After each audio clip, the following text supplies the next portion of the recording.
Bener nggak sih kalau misalkan GDP di Indonesia itu akan tumbuh di angka 8% di era kepemimpinan Bapak Presiden terpilih, yaitu Bapak Prabowo Subianto. Kedepan saya sangat yakin bahwa Indonesia itu akan tumbuh di angka 3 sampai dengan 5%. Nah pertanyaannya, bagaimana 3% ekstranya? Kita tahu bahwa saat ini pemerintah sedang fokus pada program hilirisasi dan peningkatan investasi di dalam negeri, serta penurunan tingkat kemiskinan yang ada di Indonesia. Kalau misalkan kita coba fokus pada satu huruf saja di sebuah rumus GDP, yaitu I, yang bermaksud adalah investasi, maka sebenarnya sederhana, bagaimana caranya menumbuhkan investasi dalam negeri ataupun FDI untuk masuk ke Indonesia. Kalau kita lihat data, FDI yang masuk ke negara-negara di ASEAN, hampir 50%-nya itu masuk ke negara Singapura.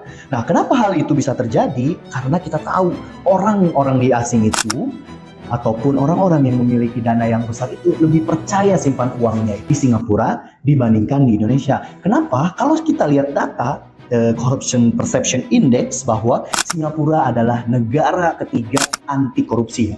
Jadi dengan memiliki skor 84, sedangkan Indonesia itu adalah negara dengan tingkat korupsi di ranking 99, ataupun skornya itu hanya 37 saja.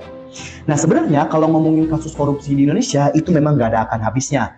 Nah yang pasti kalau misalkan kita belajar dari negara-negara kasus korupsi seperti Denmark, Singapura, ada kesamaan yang sebenarnya Indonesia bisa belajar dari sini.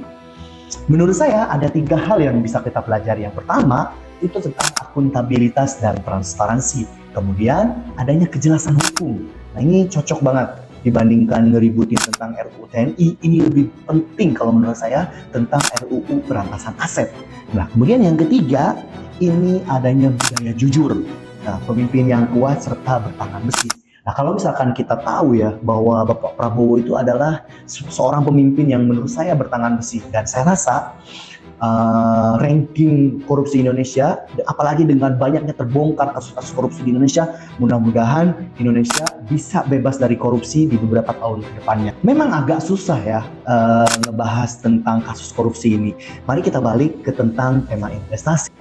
Belakangan sedang hangat dibicarakan tentang Danantara.